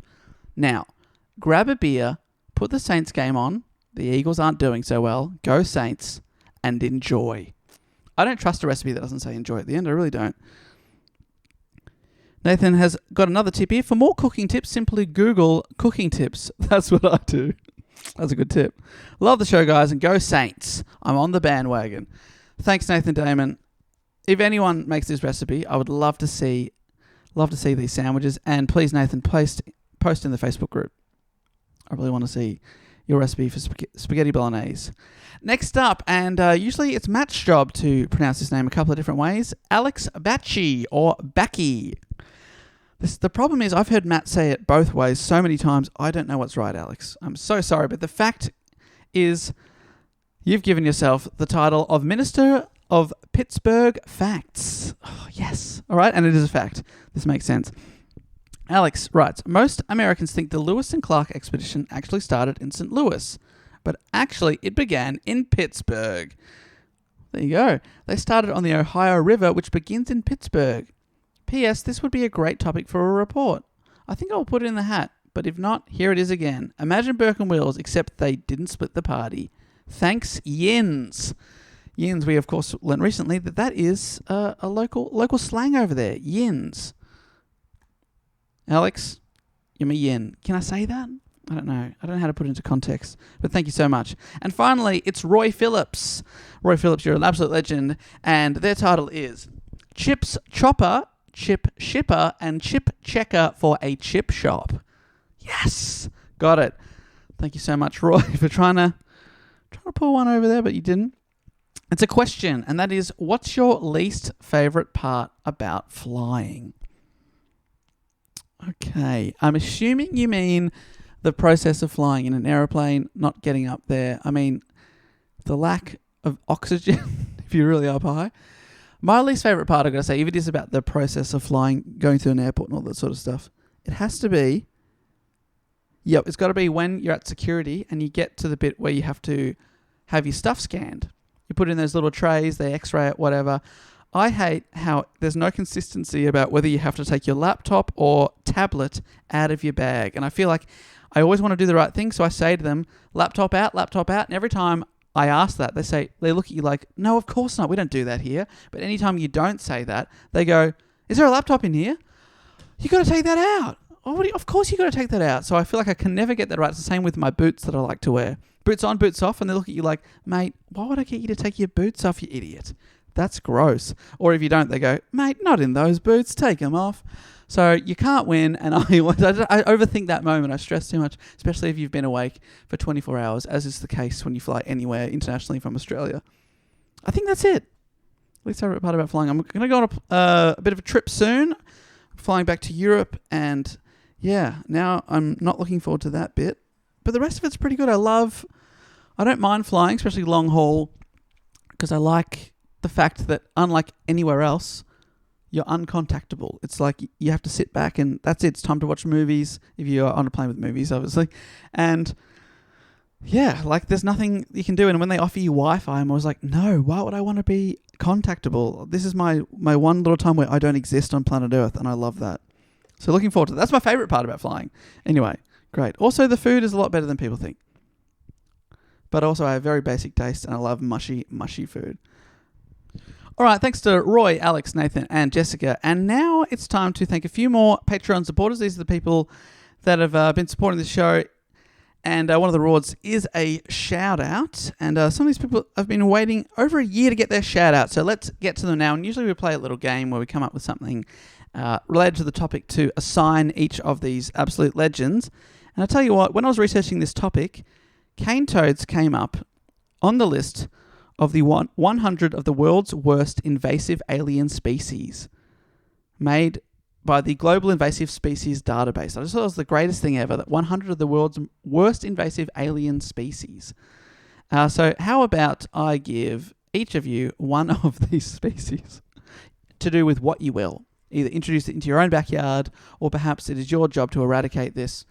It's up to you, whether you want to be part of the problem or the hero in your own story. First up, I would like to thank from Newport, and what I believe is Wales, it's James Raymond. James Raymond, let me look at my little list here. How about I give you the Clarius batrachus, which is a fish, aka the walking fish.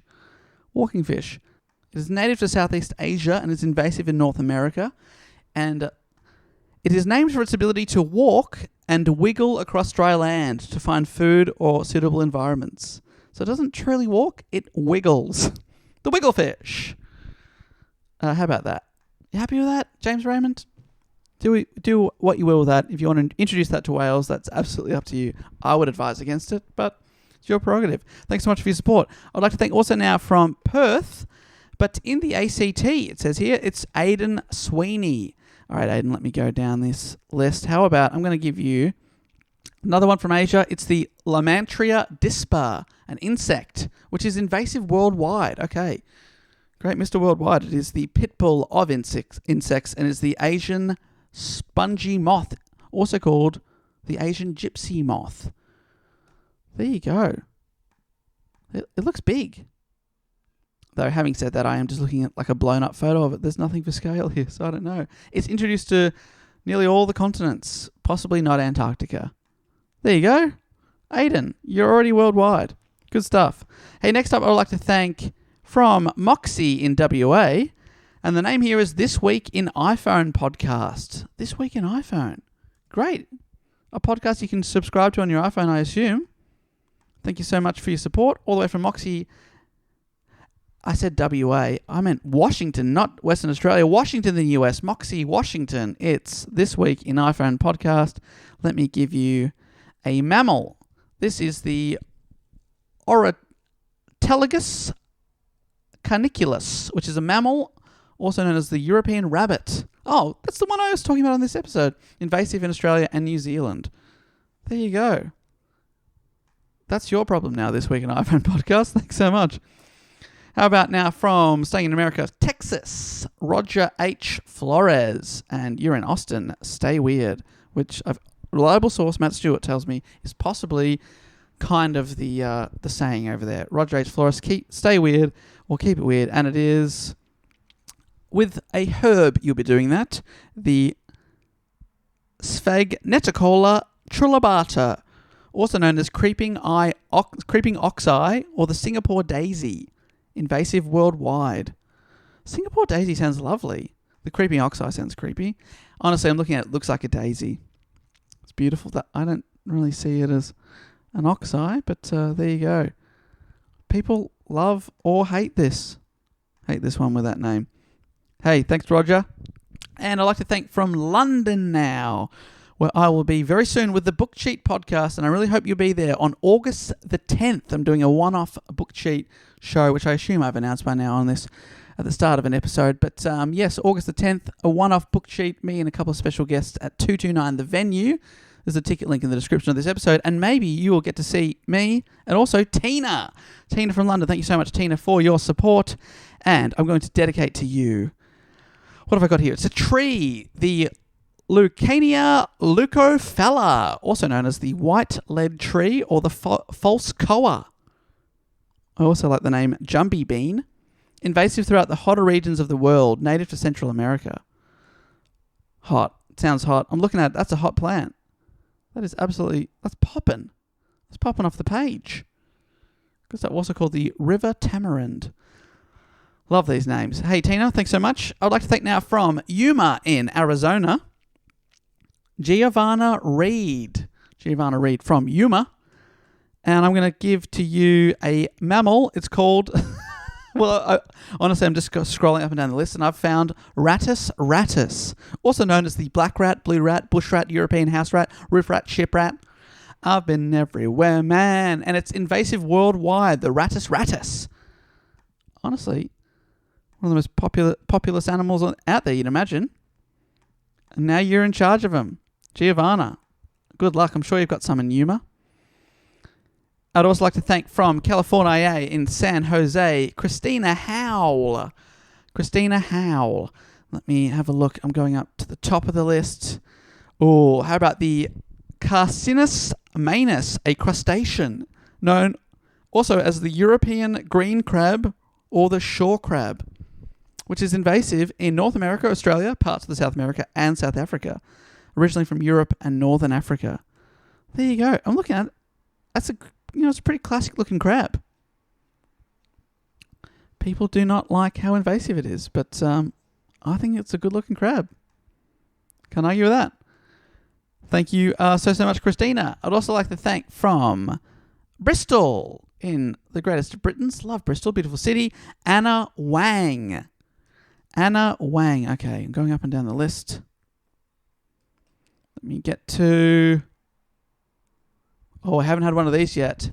A fungus. The Phytophthora cinnamomi, also known as the cinnamon fungus or green fruit rot. I know which one I'd prefer to be called. Also called the stem canker.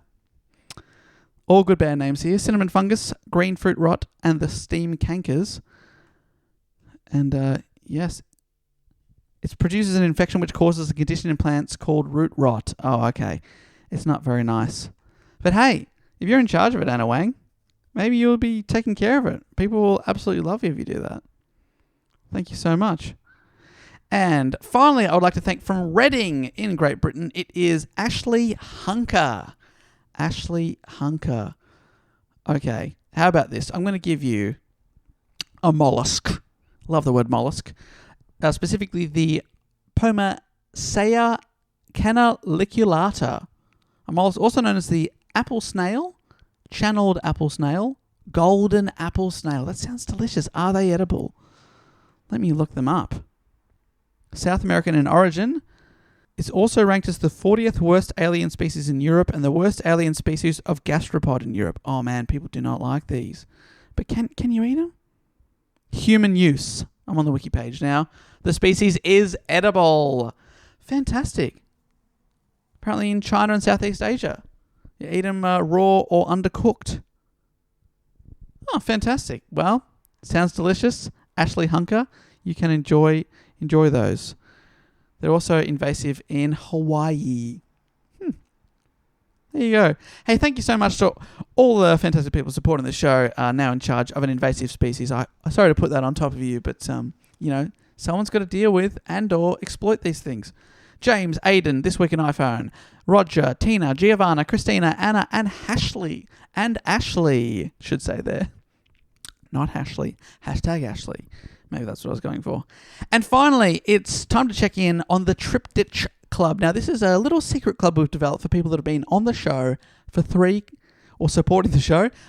Actually, no, I've been on the show for 3 consecutive years, and I've got the master key. Though this club never closes, so we don't even bother locking the front door. But people that have been supporting the show at the shout-out level or above for 3 consecutive years, congratulations. We appreciate your support, and by doing that, we induct you into a hall of fame, a bar where good things happen. And if you get on the guest list, you're in forever. You're absolutely on the hall of fame. Your name goes up on the wall. And at this club, Jess usually organises food and drinks. I've actually got a cocktail this week that I've been working on. It's called the Cane Toad.